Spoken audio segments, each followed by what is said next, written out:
Welcome back. Russia's Vladimir Putin and Ukraine's Volodymyr Zelensky expected to meet in Istanbul, Turkey this upcoming Thursday for ceasefire talks.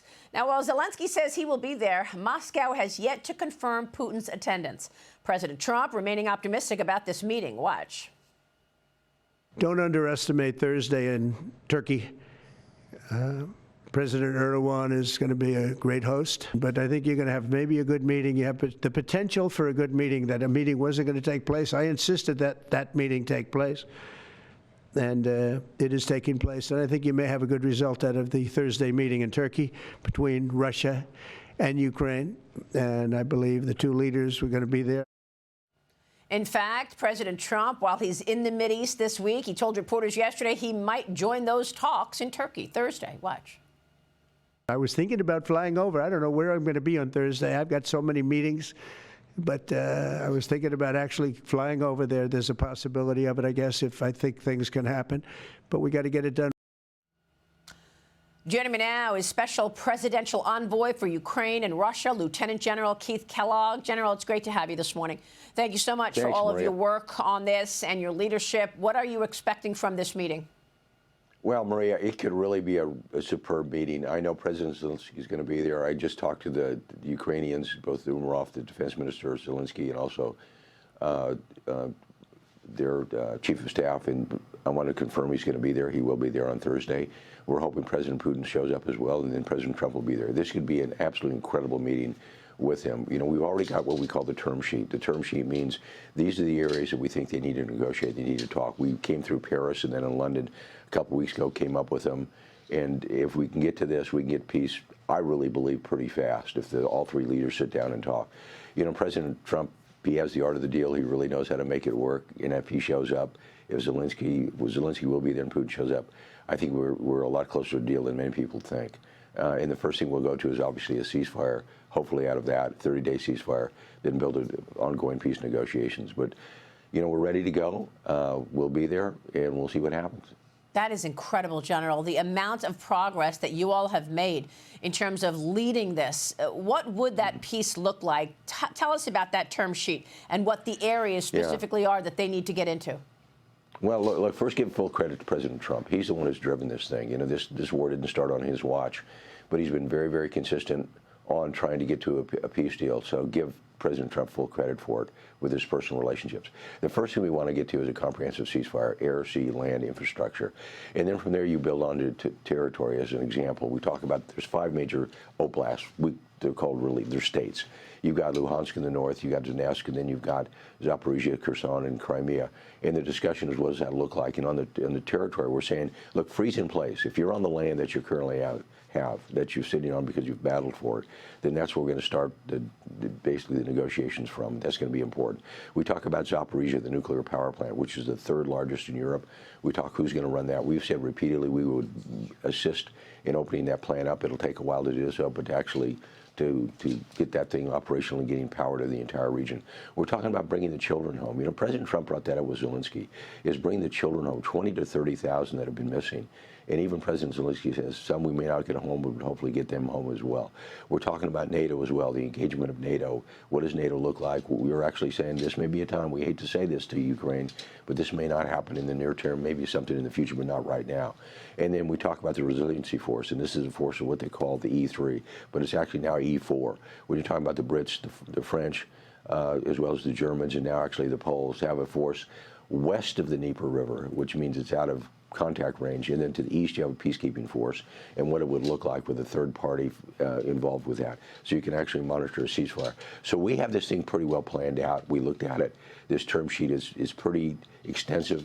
We've actually passed that to the Ukrainians, to the Russians, to the members of NATO and the E3. So we're very, very comfortable where we're at, what it should look like, a peace should look like.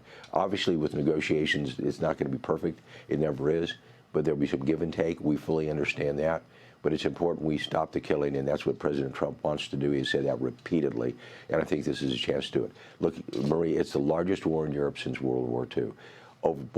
Conservatively, over 1.2 million service members of Ukraine and Russia have become casualties, dead and wounded. That's a staggering number when you think about it.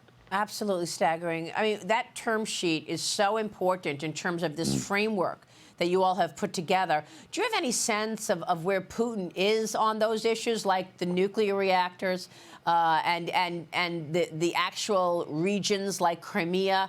I mean, do you think there's any movement in terms of what he's willing to give on?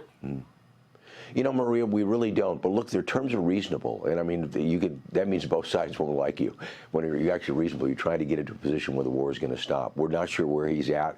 You know, Steve Witkoff's done a good job working with President Putin as well, and I'm working with the Ukrainian side. But at least everybody's got it. So everybody kind of says, okay, this is a good start point. We know the Russians have got it. We know, obviously, the Ukrainians have got it, as well as the E3 and the E4 in Europe. So everybody's got it. When we went to Paris, we said this is what it looks like. A week later, we were in London, and we hammered it out through some very extensive meetings. And then we got to an end state. You know, we briefed the president on it, and we know that everybody's got it to look at, and we'll see where it's going to go. But that's where you start from. It's a starting point, but it's a good starting point. I think it's very, very fundamentally, it's a very positive way of going forward. Now, again, like I said just a minute ago, nobody's going to agree on everything, but it's a start to finish this war. That is incredible. Meanwhile, European leaders claim that they're going to wait until after the talks in Istanbul before pushing the U.S. to place new sanctions on Russia. The EU already planning on sanctioning Moscow after the Kremlin missed yesterday's deadline to accept an unconditional 30-day truce, first proposed by the United States in March. General, what about that? What are you expecting in terms of the sanctions and the impact on Russia should it not go along with any of this? Well, I think, you know, Maria, it can be significant. And when I just talked to Senator Lindsey Graham just yesterday, and, you know, the United States has got the Russian Sanctions Act of 2025 really set to go. And he's got well over 70 senators that have signed up for it. And they could be significant sanctions. And we're talking primarily about their central bank, or sanctions on what we call the dark fleet or the shadow fleet, which carries the majority of their illicit oil overseas. You know, and 70% of that comes out of the Baltics, and you can kind of start going after the shadow fleet and attack their, you know, the economics of it. And we've alerted President Putin to that. Look, this is very serious. These sanctions are very serious. They're harder than we've ever seen before. The Europeans are the same way.